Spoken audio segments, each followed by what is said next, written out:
In today's video, I'll answer your question, what is the Great Commission? Then afterwards, as always, I'll share some helpful resources, so stick around until the end.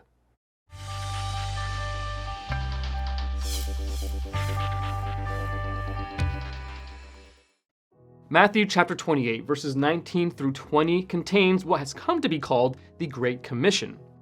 Therefore, go and make disciples of all nations, baptizing them in the name of the Father, and of the Son, and of the Holy Spirit, and teaching them to obey everything I have commanded you. And surely I am with you always to the very end of the age.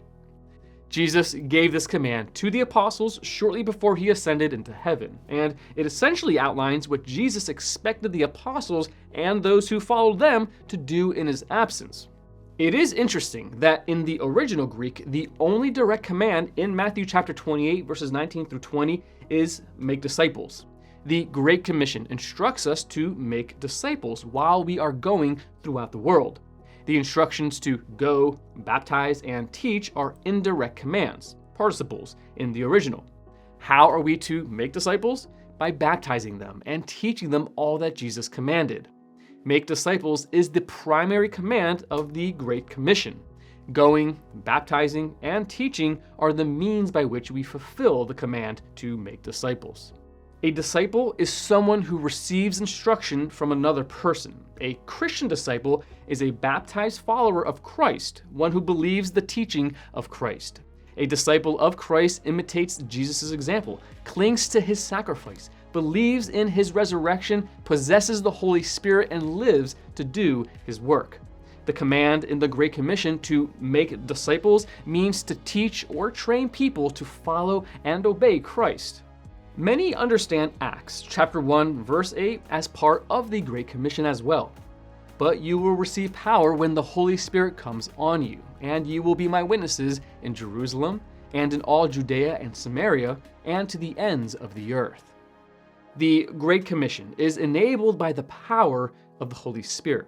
We are to be Christ's witnesses, fulfilling the Great Commission in our cities, Jerusalem, in our states and countries, Judea and Samaria, and anywhere else God sends us, to the ends of the earth. Throughout the book of Acts, we see how the apostles began to fulfill the Great Commission, as outlined in Acts chapter 1, verse 8. First, Jerusalem is evangelized, Acts chapter 1 through 7. Then the Spirit expands the church through Judea and Samaria, Acts chapter 8 through 12. Finally, the gospel reaches into the ends of the earth, Acts chapter 13 through 28.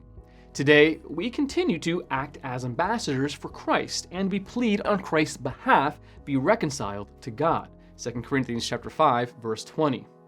We have received a precious gift, the faith that was once for all entrusted to God's holy people, Jude chapter 1, verse 3.